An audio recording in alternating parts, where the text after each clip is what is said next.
ஒழுக்கமும் தருகிறேன். ஒழுக்கம் விருப்பம் தரலாம். ஒழுக்கம் உயிரினும் ஓம்பப்படும்.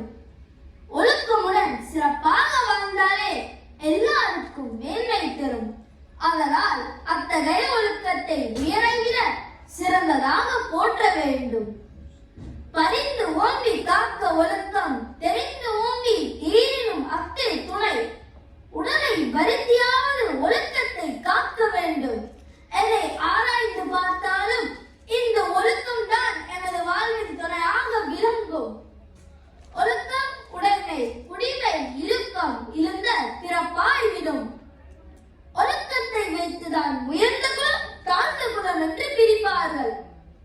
ஒழுக்கமுள்ளவர்கள் உயர்ந்த குலம் என்று கூறுவார்கள், ஒழுக்கமற்றவர்கள் தாழ்ந்த குலம் என்று கூறுவார்கள். மரப்பினும் ஒத்து கொள்ளலாகும் பார்ப்பான், பிறப்பொழுக்கம் குன்ற கொடு. கற்றறிந்த வேதங்கள் ஒரு கால் மறந்து போனாலும் அவற்றை மீண்டும் கற்று தெரிந்து கொள்ள முடியும். ஆனால் வேதங்கள் போதுபவனுடைய ஒழுக்கம் தவறினால் அவன் உயர்குலத்தின்றும் தாழ்ந்தவனாகி விடுவான். அதுக்காறு உடையான்கண் ஆக்கம் போன்று இல்லை. ஒழுக்கம் இலான்கண் உயர்வு. பொறாமை உடையவனிடம் ஆக்கம் இருக்காது. இது போன்று ஒழுக்கம் இல்லாதவரிடத்தில் உயர்வு கிடையாது. ஒழுக்கத்தின் ஓல்கார் உறவோர் இழுக்கத்தின் ஏலம் படுவாக்க அறிந்து.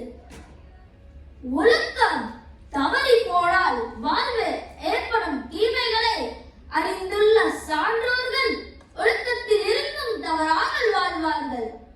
ஒழுக்கத்தின் எய்துவர் மேன்மை, இழுக்கத்தின் எய்துவர் ஏதா பலி. ஒழுக்கம் காத்து வந்தாலே எல்லாரும் மேன்மை அடைவார்கள். ஆனால் ஒழுக்கம் தவறி போனால் வேண்டாத பலிகளை அடைவார்கள், துன்பத்தையும் அடைவார்கள். நன்றிக்கு வித்தாகும் நல்லொழுக்கம் தீயொழுக்கம் என்றும் இடும்பை தரும். நல்ல